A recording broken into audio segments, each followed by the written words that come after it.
Why do so many people wish they would have started earlier when it comes to their money? Let's talk about it. Welcome to Money Talk with Skylar Fleming, guiding you through the maze of your money. Let's get talking.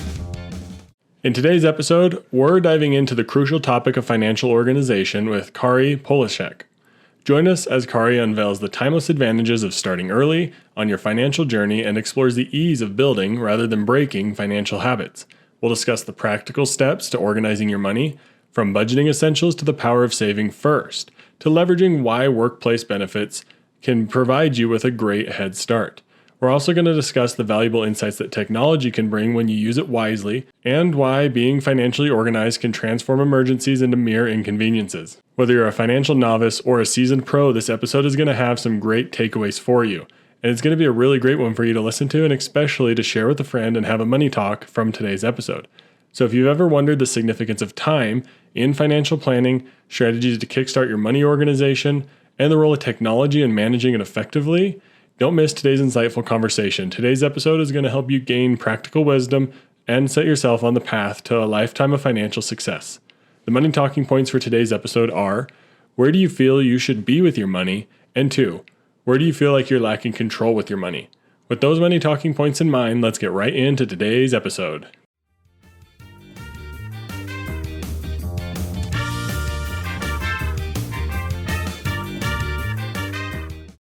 Hello and welcome to today's interview on Money Talk with Skylar Fleming. I'm joined here by Kari. And Kari, would you go ahead and introduce yourself to everyone? Yeah, good morning. I'm Kari Polasek, and I am the financial advisor and owner of Adaptive Financial Design.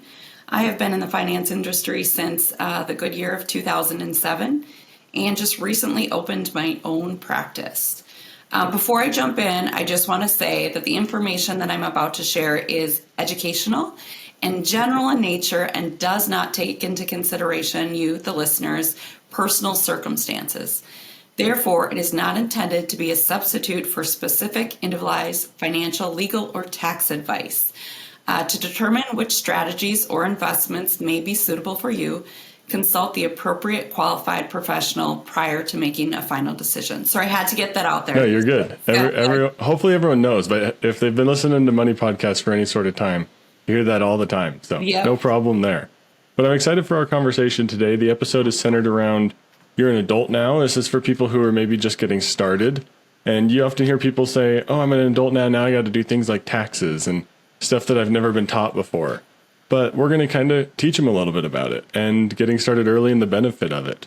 So let's just jump right into it. How beneficial is time when it comes to organizing your money early? Oh, it's super beneficial. So adulting is hard, as we all know. And I want to first start out by saying that it's never too late. So if you're older, that's okay. Don't beat yourself up, but time is important, and it is important to start early. The earlier you start, the more time you have on your side to save. So potentially the more, lucrative your investments could become. You also are able to build financial habits earlier. So it's easier to build financial habits than to break bad ones. That's really important and really key with people because as you get later on in life, maybe you come to some milestones such as having children, buying a home, getting married. All those things can kind of put a wrench in your financial plan. So building those financial habits early will help you get through some of those milestones. Yeah, that totally makes sense. I like what you said about the things that throw a wrench in people's finances anyways. Yeah. Make it really hard to kind of get started where you should be if you're already well off track. I think that resonates with me because if you get started earlier, it's easier to take those bumps in the road, so to speak. It really is. It really is. And just, it's easier to form a habit when you're younger, right? Your brain is already developing, especially even, after college. You're probably new to everything. So that's the best time to start, putting your finances front and center. And then that way, when anything comes up, you already have a plan in place. You already know what you're going to do and how to pivot. Yeah, have a plan in place before the bumps happen. That makes it way easier to go through them. Yeah. How do people start with this organizing? We say start early, get it going. Where do they actually start, or what do they need to do? Yeah. So I'm going to say a word. You're probably not going to like it. And I know budgeting isn't sexy, But it is something that you should do right off the bat. And it is something to not even help you reduce your, maybe what your expenditures are, but it's also helpful to get a overview of what you are spending to see what you can save. It also, when I work with people, it helps us determine what does retirement look like for you, right? Because different people live different lifestyles. So go through, you can use a free app if you want, like mint.com or anything like that, and just kind of see what you're spending. This can be eye-opening as well, because maybe you're like, wow, I did not realize I was spending so much money eating out. Or, wow, look at all these subscriptions I have and I only use Netflix. So it can be helpful there as well, but at least that'll help you determine how much you have in your budget to save. I also say, let's save first, right? So the same thing with how you pay your bills, where we say, take that money out of your paycheck right away. Make that a priority when you're saving. Take that money out immediately to start investing ahead of, maybe going out to eat or buying yourself new clothes or something like that. Make sure that saving is a priority. Yeah, absolutely. And my recommendation when you see them like maybe flinch a little when you mention the word budgeting, I even say just start with tracking. Even that's a great start. Like maybe you don't need to be allocating all your money right out the gate, but just seeing where it's going is going to motivate you to want to allocate it. Because when you realize how much you're actually spending on fast food, you're going to be like, I don't want to do that. And that's when budgeting becomes easier. Knowledge is power, and it's not something you have to do forever. Just like if you were building healthy eating habits and you were maybe going to track your calories and your macros, it isn't something that you necessarily need to do forever, but it's something to get you started and help you understand where your money is going so you can make changes if you want to. Yeah, it gets you started. You don't have to do it. If you really hate it, it's okay. Like there's plenty of other options that we can figure out and that you can do to manage your money. It's really not that challenging. Sometimes you just got to bite the bullet though on the beginning stages and just get it going. Absolutely. And even, the first place to start, I always tell people is, even if you don't want to track your expenses or you don't want to budget, likely through your job, you probably have a 401k or an employer sponsored plan. At least take advantage of the employer match, right? That's free money, so you don't want to give that up. So contribute up to the employer match, if nothing else. Now, certainly I recommend contributing more if you can. I think the general rule is 20% of your income should be contributed towards retirement. So you can build from there, right? You don't have to start with 20%. Start tracking your budget and start with that 3% or whatever your employer matches, and then try to build every month. Add a percentage every month until you get to 20%. Or if you get promotions or a raise, put that money aside towards your saving rather than spending that money. That's a really great way to do it too, because you're not even going to necessarily notice a difference because you already have been living off that smaller amount. Put that extra money aside towards your saving. You can also invest in a Roth IRA. That's really great and helpful for somebody just starting out too, because you're likely in a lower tax bracket now than what you will be later on in life. Yeah, and I think something that's awesome, my last podcast episode, I mentioned how if you mention the word 401k, employer match is closely behind it. Correct. Everyone mentions it every single time. And that's because it's such an easy and big deal. And honestly, it's a small step to get started, which leads us perfectly into our next question about what are some of those small steps people can take to get organized with their money. Yeah, so using the 401k is great. Oftentimes people are too like, well, what do I invest in? I don't know what to invest in. So using a target date fund can be a good way to start as well. Just because you're already invested, you have an asset allocation there built out for you. So a target date fund will take into consideration what year you plan to retire. Now, sometimes they can be a little bit skewed on the conservative side, and maybe they're a little bit more expensive than some of the other funds. But if you really don't know what you're doing, that's a great place to start. There are a lot of really good resources too. If you want to do, some of your own research, you can look online. There's podcasts, there's books that can help you out. But if it's not something you want to do either, you can always seek the help of a professional. Some of the other things I say, save first, of course. I mentioned this before. Put this money from your paycheck first before you start spending on fast food or vacations, anything like that. Make sure that, saving for retirement is a priority. Also, having financial goals, and it doesn't have to be retirement, right? So think about what you want for your life. So do you want to purchase a home? Do you want to purchase a vacation home? Do you want to get a new car? Any of those things are financial goals. If you have a financial goal, it's easier for you to save for that because you can see it, you can feel it, you can understand it. So make sure that you have your financial goals. That way, when you're putting that money aside, it doesn't feel so painful because you're saying, hey, this money is going towards that future home rather than I'm just putting this money aside and I don't necessarily understand why I'm doing it. Yeah, have those goals in place. And I like how you said they don't necessarily have to only be for retirement. Yeah. Maybe your goal can honestly be even smaller than your small steps. It can just be like set up direct deposit at work so you stop getting paid on that debit card that you go spend immediately. Yeah. Setting up direct deposit, I think, is one of the things that I think people underestimate because direct deposits become pretty commonplace, but it's pretty cool because then you can put money directly into your 401k, directly into a separate savings account. Like there's a lot of easy things that you can get just with some simple automation. Yeah, it's like the easy button, right? Out of sight, out of mind. It's something that once you set up, it's set it and forget it. You don't have to, every month remember to transfer that money over or remember how much you're putting in there. It's already done for you. So I agree with you, Skylar. Direct deposit is the way to go. Yeah, and it falls in line with what you said about increasing your retirement percentage. One of my favorite books, The Automatic Millionaire, talks about how that percentage isn't going to be missed. And I would even say, like, once you get a little comfortable and organized with your money, if you have your percentages all lined up, where you have your retirement and your savings set apart, and then you have just some coming to your checking account, there's the anti-budget approach where you have that money left over and then you're just okay with spending that amount. So if you set up automation in your life that your other boxes are being checked, just spend the rest of the money. You'll be fine.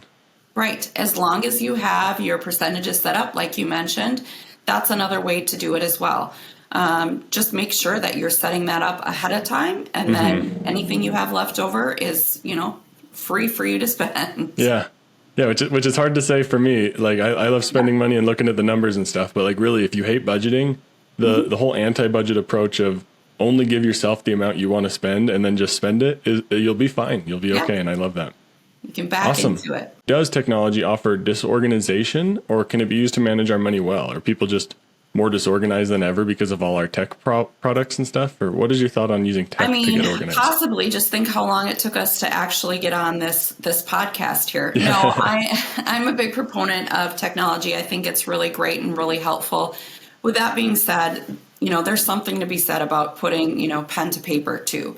So when I was just starting out, that's how I used to do my budget. I used to just write down because the amount of work I put into it, I was like, man, I see exactly where all my money is going.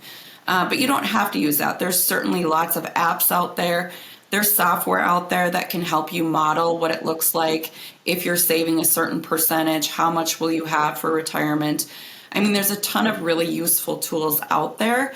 Just make sure that you're using something that's rather simplistic, right? You don't want to overcomplicate it. You don't want to over-engineer it and have 15 different programs. You're going to end up spending too much time thinking about it rather than if you had, maybe 1 or 3 systems that you're using to kind of track your money. Even an Excel spreadsheet can be super helpful. Just because you're putting in your money, you're understanding where it's going. That's the most important and crucial thing, is understand where your money is going. Yeah, I think technology will disorganize us when you have every single different account has a different app that you're checking all the time. You never really know where your money is because you're looking at all these different apps and it's hard to do that much math in your head, is all I have to say.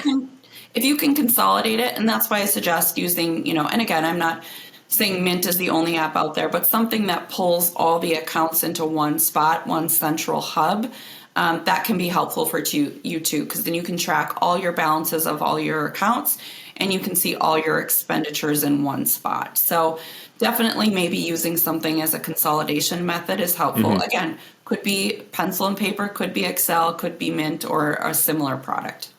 Yeah, there's a lot of things out there. It's really simple, just search for it, and there's a lot of different. I honestly think every credit union and bank probably offers something like it in their app where you can connect all your other accounts because they want to keep you in their app. So you're going to be able to find options pretty easily if you just look for them. They want to see all your other assets. I also think even, if you log into your 401k, they often too have tools too where you can say, okay, hypothetically, if I save 6% of my salary in 20 years, what is my account balance? I think that's helpful too, because you can see like, okay, this is how my money is going to grow, right? It can be either really eye-opening or it can be great or bad, right? You can see like, hey, this is wonderful. I'm going to have enough money to retire, or, oh man, I need to bump up my percentage here of contribution because I'm not going to have enough, right? So a tool like that can be super helpful for you as well when you're looking at saving.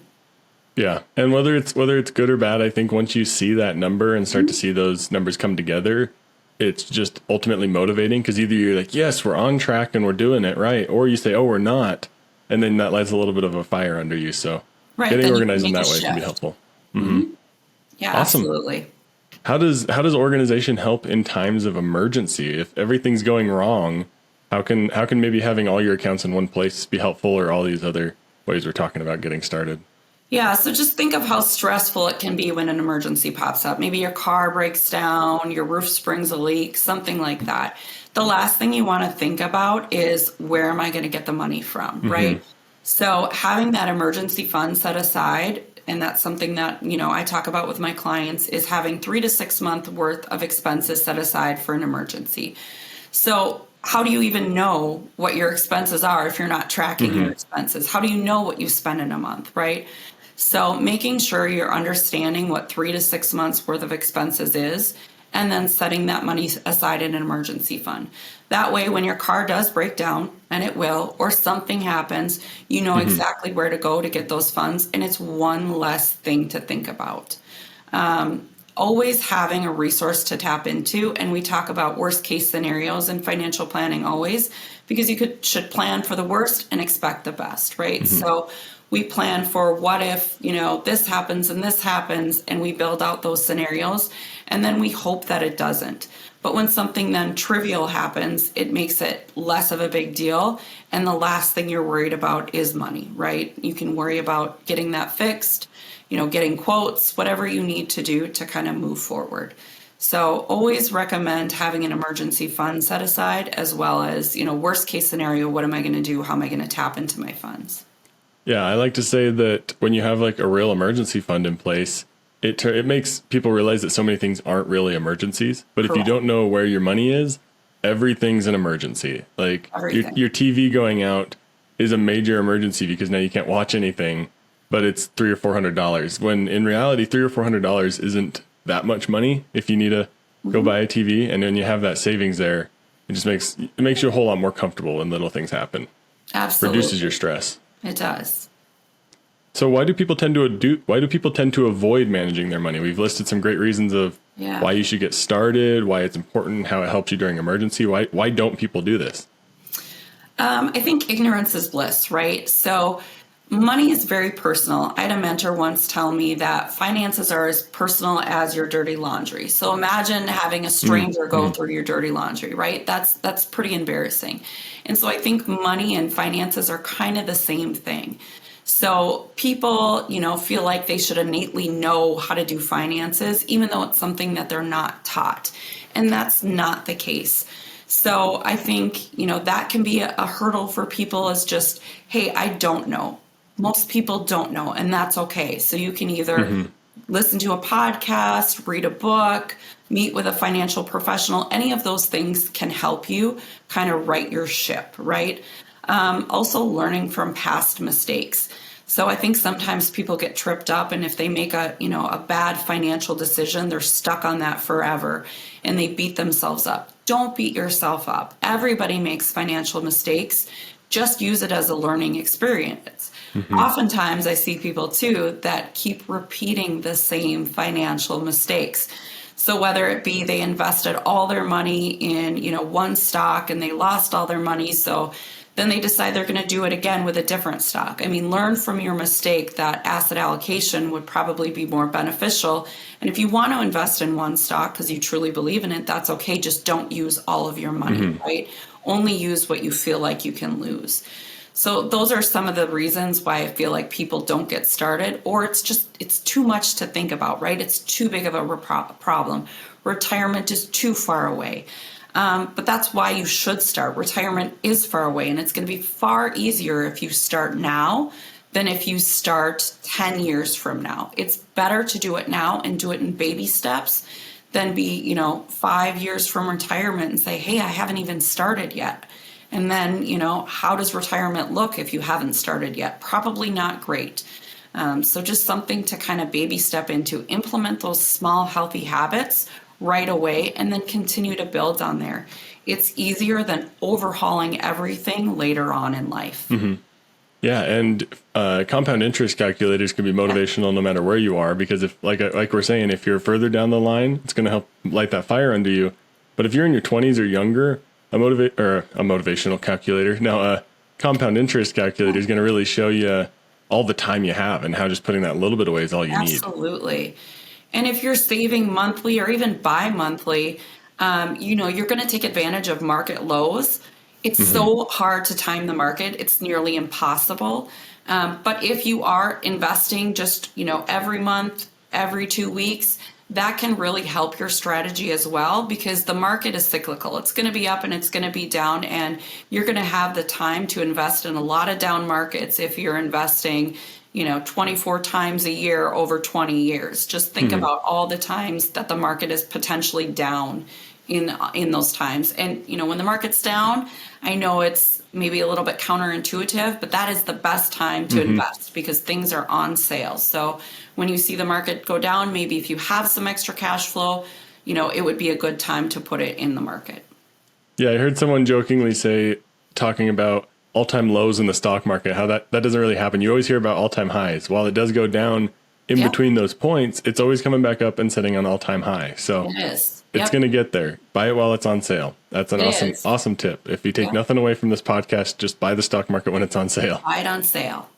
Awesome. Well, thank you so much for joining. That is all of our questions. If you have anything else you'd like to add, feel free. But other than that, where can people find you or learn more about what you do? Yeah. So you can find me on my website, www.adaptivefinancialdesign.com. I have a link on there if you'd like to reach out and schedule a conversation. Always happy to discuss finances. Financial planning is my passion. Awesome.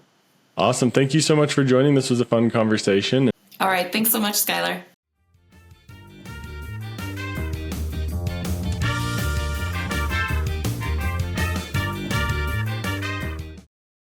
Thank you so much to Kari for coming on today's episode. I want to now share a little bit of how I think today's conversation can impact you and impact me and impact everyone listening to today's Money Talk. First, I want to start off with the power of starting early. The power of starting early really, I think, is underestimated because if you start early, you have so much time in your favor. When you start early, you allow compound interest and that growth to really work for you. You allow that engine to get going. Have you ever noticed how fast you can spin a bicycle tire when it's in that highest gear? Time is that highest gear. Sure, when you're first starting out, it's hard to get that lever moving and hard to get money saved because you feel like you just don't have enough. But once you get that money in, it starts moving, it gets a little easier, and then you're making these big motions with the wheel, and it just keeps moving faster and faster. And that's because once you get that money in and working, time really helps just push it. So getting started earlier makes everything easier when it comes to your personal finances. What else is essential is budgeting. And I know when Kari mentioned it, she said, you might be afraid to hear this, but budgeting is really essential. And she did specifically talk about something that I like to talk about, and that's tracking your expenses. Tracking your expenses can be something that I think can be very eye-opening. When you get started tracking it, like Kari said, you're not going to realize that there's some places where you're spending so much money. It's going to be very eye-opening for you. And I really highly recommend everyone to just start tracking. If you're afraid to budget, just start tracking your expenses. And I think it's going to naturally give you a couple places where you can make your money do a little bit better for you. So start tracking and then move into budgeting. I also mentioned, what if you really don't like budgeting? There are alternatives for it? Well, there are. There's one that I really like to share, and it's called the anti-budget. The anti-budget is where you set aside the money that you want to save. You make sure to hit your goals first, and essentially it's just saving first. And then with the anti-budget, once you save first and you're all done with that, you can spend the rest of it. You're giving yourself an allocation to spend and saying, here you go, spend all of it. And that's okay because you've taken care of your goals and make sure you hit where you need to. So budgeting can be kind of a tricky subject to navigate, but there are alternatives. So if you really, really hate budgeting, start with tracking your expenses. That can get you the little bit of motivation that you need. And then look at the alternatives because they do exist. And I guarantee you're going to find one that'll work for you. The next thing I think you can take away from today's episode is direct deposit. I mentioned that it's underrated, and that's because it's a little commonplace, which is great. Honestly, it should be more commonplace. We should never have someone getting paid in the form of a check or some sort of debit card. You should have direct deposit set up so that your money can go to the places where it can reach your goals. Direct deposit is honestly the easiest form of automation, and it is automation. So if you say, I don't know how to automate my finances, I don't know how to do all that fancy stuff where money's just automatically moving around, direct deposit is automation. It's a simple form of it, but it's a very powerful form of automation. Because let's think about it. Money going into your 401k from your paycheck, that's automation. Money going to pay taxes right away from your direct deposit, that's automation. All those other things that get paid for you, like health insurance, benefits, and things like that, that's automation. It's taking things off your plate. Just consider those 4 or 5 things from the different tax categories on your pay stub and think about if you had to pay those yourself. It'd be a little bit more stressful. You'd have some very important bills that you had to make sure to pay. So why don't we consider our savings account one of those very important bills? I don't know. And that's one way that automation can help is you can put it in that out of mind, out of sight savings account and save yourself some real money by using this light form of automation that's very available for pretty much everyone in the form of direct deposit. So if you take one thing away from this episode about automation, it's to go get your direct deposit set up and make sure that it's working for you with your 401k and some sort of savings in the background. Speaking of the 401k, I hope you caught mention that every single time the 401k comes up, the employer match comes up, which is going to go great with the video that I did about 2 weeks ago about the 401k. So be sure to go and check that video out. And it's where I talk a little bit more in depth about what is the employer match? What do you do with a 401k? How do you invest it? What do you do when you leave your employer? There's some great conversation in that episode that I share from multiple episodes coming into one great piece of content. So go head over to YouTube and search for Money Talk with Skylar Fleming and find my video about the 401k. But I also want to turn your attention a little bit to what we talked about with emergencies. And I hope you caught when we shared that emergencies really don't have to be emergencies when you're a little bit prepared. The example I shared was one about a TV. This is one that happened directly to my wife and I. One day I just went and turned the TV on and there was this big colorful line down the center of our TV. No reason why. The TV wasn't hit by anything. It had just worn out over a few years or something like that. I still don't really know what happened. It just went out. So that kind of sucks. We like to watch our TV. My wife and I like to watch our TV shows with each other, but what were we going to do? Our TV went out. We wanted a TV, so we went out and bought one. We found a cheap TV that we could afford very easily, went out and bought it that same day, set it up that same night, and we were back watching TV. Now, a lot of people might think that if their TV went out, that's a huge emergency. And I'm very lucky to be in a position where I can just go out and buy the TV that I want, albeit it was a cheap TV and we made sure to save money on it. But by having some sort of emergency fund set up, some sort of savings set up, it was very easy to say, yep, here's the money, and let's go get the TV. So having that emergency fund in place can turn an emergency into a mere inconvenience. Flat tires, yeah, that really sucks, but it doesn't have to hit your bank account as hard as it hits all the other factors, because maybe you have to miss a day of work. That really sucks because you can't get there because you have a flat tire. But if you also don't have to miss a day of work and then get credit card interest and then take out a loan or something to cover that flat tire repair or tire replacements or something like that, your emergency fund is going to allow you to keep it very simple and makes your life a whole lot easier. But let's talk about the money talking points next.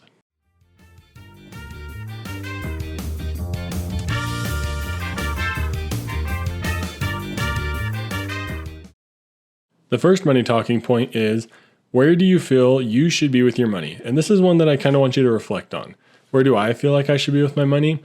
I'm always pushing my wife to let us invest more. That's just where I like to stand on where we should be with our money. I like to be invested. I want to be putting money in investments so I can take advantage of that time.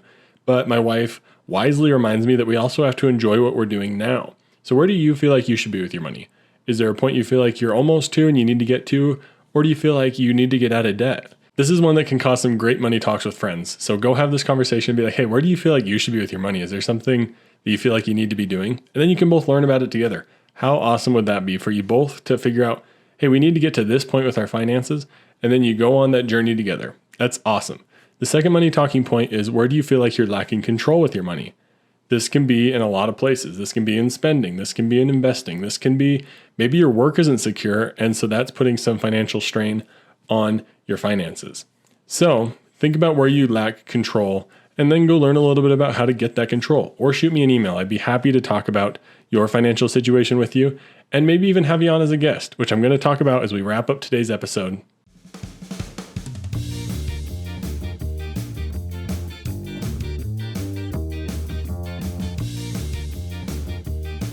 As we wrap up this money talk with Kari, it's clear that the journey to financial empowerment begins early and quickly. So make sure you get started early and build those robust money habits.